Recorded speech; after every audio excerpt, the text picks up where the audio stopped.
역대상 13번째 시간입니다. 오늘 말씀은 역대상 13장 1절부터 14절 말씀입니다. 12절부터 14절 말씀을 합독하고 역대상 13장 전체를 보도록 하겠습니다. 그러면 역대상 13장 12절부터 14절 말씀을 한 목소리로 합독하겠습니다.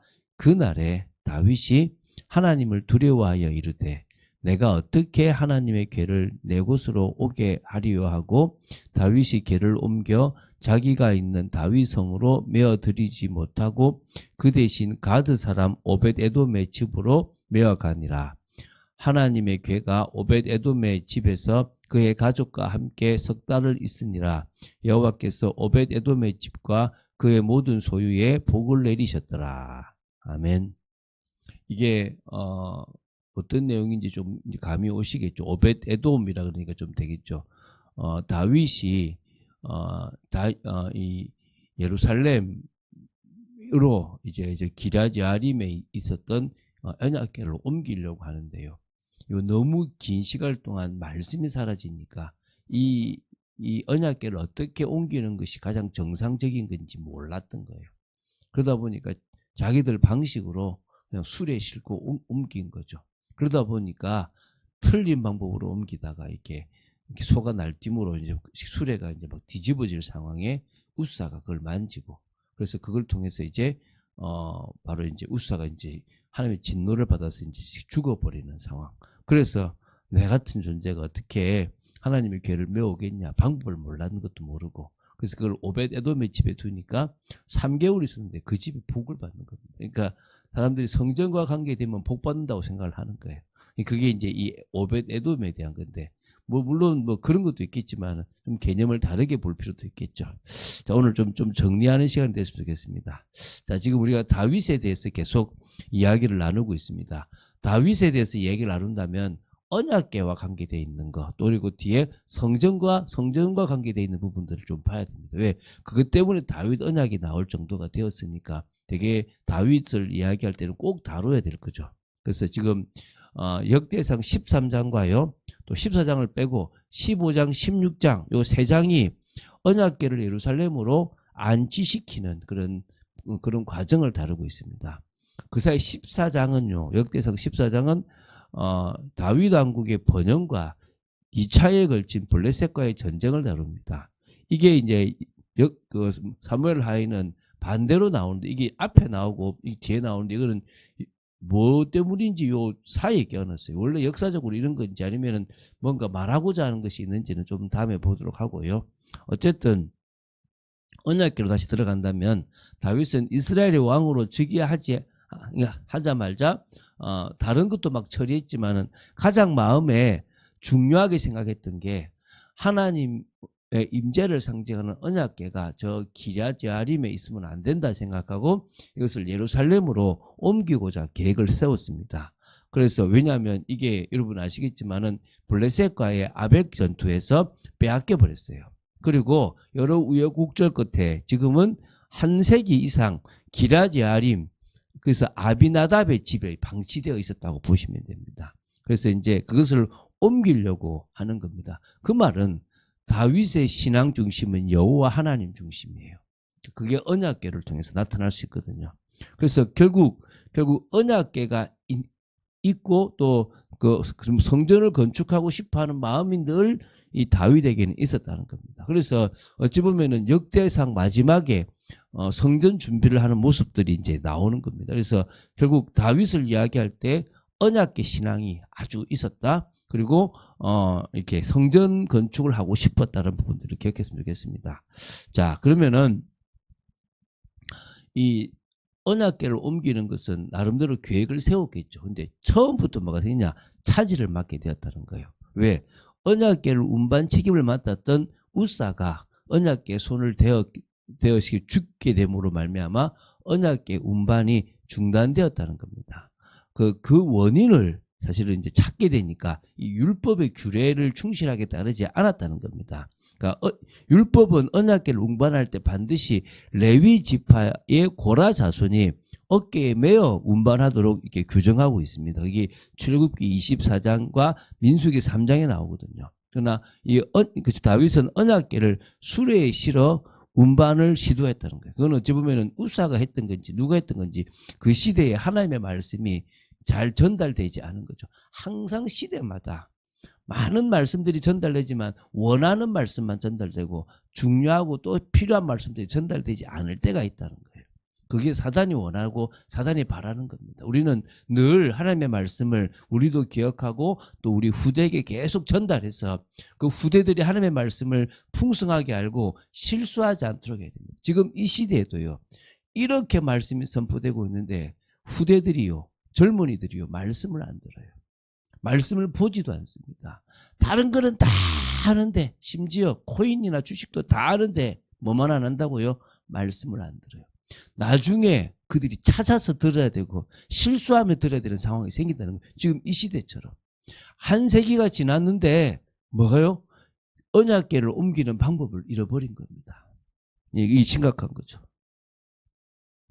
자, 그래서 이제 한번 보겠습니다. 이제 1절부터 5절을 먼저 보면요. 다윗이 천부장과 백부장 등 이스라엘의 지도자들에게 하나님의 교회, 이걸 언약궤라 그러죠.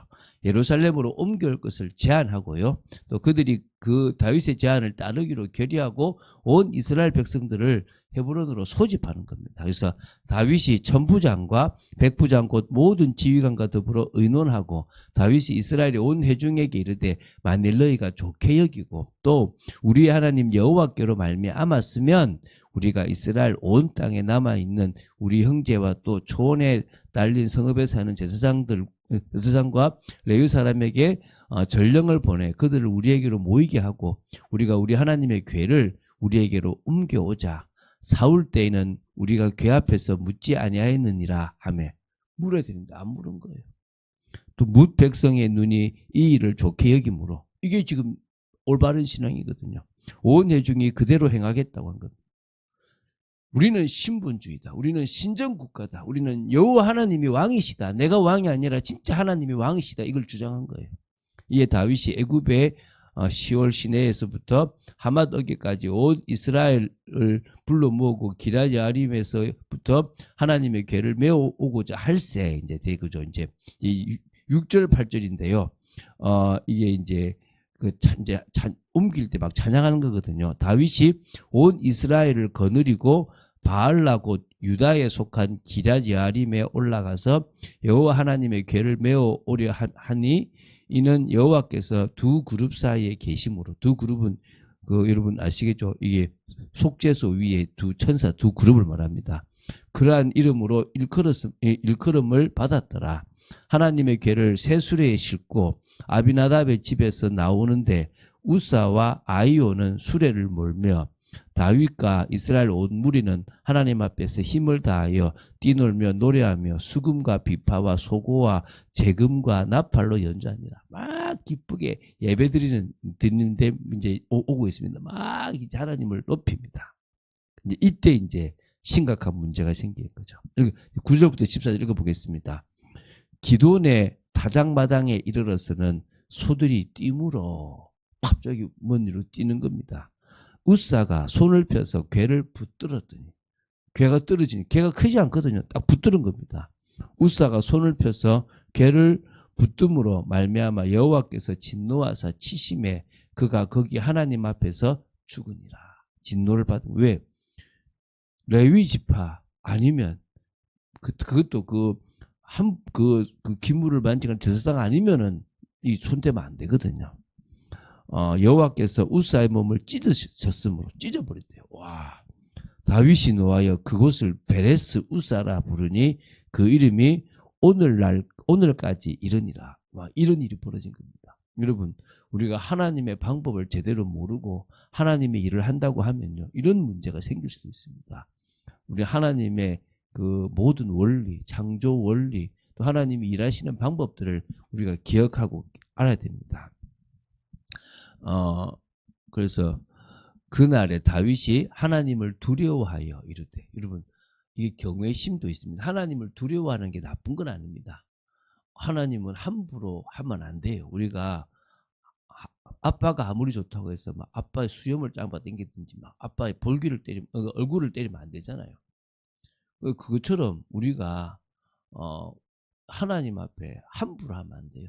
거, 하나님의 원리와 방법을 무시해서도 안 됩니다. 하나님에 대한 경외심이 있어야 됩니다. 뭐와 더불어요? 사랑. 나는 당신을 사랑합니다. 당신이 계신 게 즐겁고 당신이 계신 게 너무나 감사합니다. 라고 하는 즐거움, 사랑이 있어야 됩니다. 그 두 개가 경건이거든요. 그래서 여호와께서 우사의 몸을 찢으셨으므로 다윗이 노하여 그 곧을 베레스 우사라 부르니 오늘까지 일어나. 그래서 죄송합니다. 예, 그 13절입니다. 다윗이 궤를 옮겨 자기가 있는 다윗성으로 메어드리지 못하고 그 대신 가드 사람 오벳에돔의 집으로 메어가니라. 여기도 아마 레위 지파였던 것 같아요. 레위 사람인 것 같아요. 하나님의 궤가 오벳에돔의 집에서 그의 가족과 함께 석 달을 있으니라. 여호와께서 오벳에돔의 집과 그의 모든 소유에 복을 내리셨더라. 여러분, 그게 하나님 주시는 은혜입니다. 하나님의 그 언약궤가 있는 집이 복을 받게 돼 있는 거죠. 이게 지금 다윗이 첫 번째 중요하게 했던 일 중에서 지금 조금 무너진 건데요. 결국 이 일을 성취해요. 이게 이제 뒤에 15장부터 16장까지 이 일이 성취되는 게 나오거든요. 자, 다윗이 왕이 되었을 때에 이스라엘은요, 정치적으로 종교적으로 극심한 혼란기에 빠졌다고 보면 됩니다. 백성들이 왕을 요구했는데 오히려 왕 때문에 이스라엘은 더 힘들고 종교적으로 아주 침체에 빠져버렸다고 보시면 됩니다. 그래서 이 하나님의 임재가 언약이 상징되는 언약궤가 이방인들에게 탈취되는 수모도 겪었고, 또 오히려 하나님의 뜻을 구하는 방식도 잊어버리는, 그리고 이스라엘 첫 번째 왕이었던 사울 왕이 길보아 전투에서 다 패배하는 그런 엄청난 일들이 일어났습니다. 이때 이제 다윗은 뭡니까? 언약궤를 옮기려고 합니다. 이제는 신앙을 회복하려고 합니다. 하나님 중심의 신앙, 예배 중심의 신앙, 언약 중심의 신앙으로 회복하려고 합니다. 그 일을 시작하고 있는데 첫 번째 문제가 왔죠. 그러나 놓치지 않고 반드시 일을 합니다. 왜? 그 중심에 여호와 하나님을 향한 중심이 있거든요. 우리는 믿음입니다. 저 과거 구약부터 오실 메시아를 믿었습니다. 그게 언약입니다. 그 언약궤가 그런 의미가 있습니다. 하나님의 임재도 있지만 우리는 믿습니다. 하나님께서 약속하신 그 약속이 성취될 것을 믿습니다. 이게 언약궤예요. 이 성전처럼 우리에게 성전이 될 분이 오실 것을 믿습니다. 맹인이었던 바디메오가 그 정도까지인지는 모르지만 그 메시아에 대한 믿음, 다윗의 자손에 대한 믿음을 가지고 이 응답받았잖아요. 구원받았잖아요. 우리 역시도 그 믿음으로 인생을 살아가면 승리하게 돼 있습니다. 하나님이 하시는 것을 보는 여러분 되시기를 주 예수 그리스도님 축원드립니다.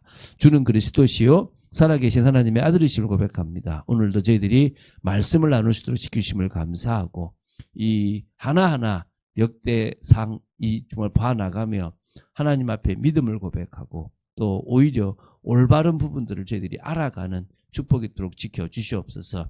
율법의 말씀을 제대로 알고 이스라엘의 역사를 알고 그 속에서 하나님이 주시는 메시지를 보는 저희들 되기를 원합니다. 오늘도 우리의 삶이 말씀 중심의 삶, 언약 중심의 삶이 되게 하여 주시옵소서. 주 예수 그리스도 이름으로 기도드립니다. 아멘.